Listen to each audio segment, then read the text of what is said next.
W7LPN here. I'm building an antenna.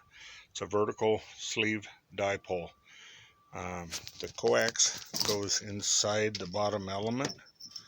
Got a little RF choke here on the bottom, PL259, and a barrel connector.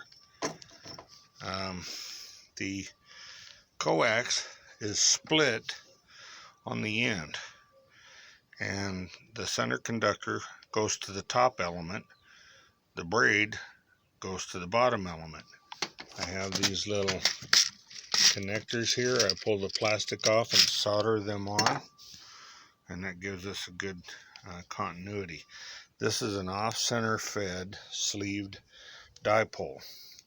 It acts much like the Carolina Windom on HF because it's a true dual bander, 440 and VHF.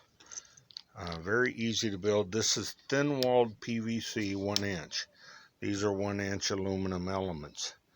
I cut one at 15 and 5/8, and the other one is 22 and 1/8, and about a 3/8 inch gap here. When I get done building that part, I filled it up with hot glue to seal it and to keep the coax from getting yanked on.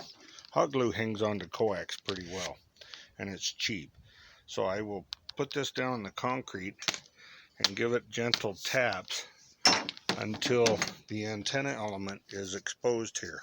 When it's flush here on the end, then I will put the cap on, and I will drill it and rivet it right here so the upper element stays put.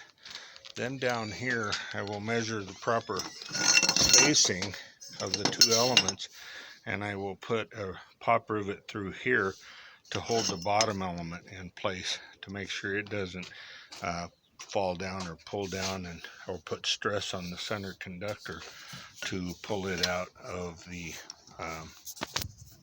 let's see here, let me pull this back out. So we don't want anything pulling this bottom element out of the bottom of the antenna. That's pretty much it. Smaller diameter PVC on the inside, and I kind of put a little extra hot glue on that so it'll stay in place. I usually use a piece about this long. It's not critical, it just helps me to drill a hole in it and then push the coax up through it with the hole in the coax. Kind of gives you a little bit of stability while you're building that. The outer radome is the important part, and you will just put a hose clamp here and here, 2 hose clamps onto a pipe or a piece of steel conduit or whatever you want for your mast.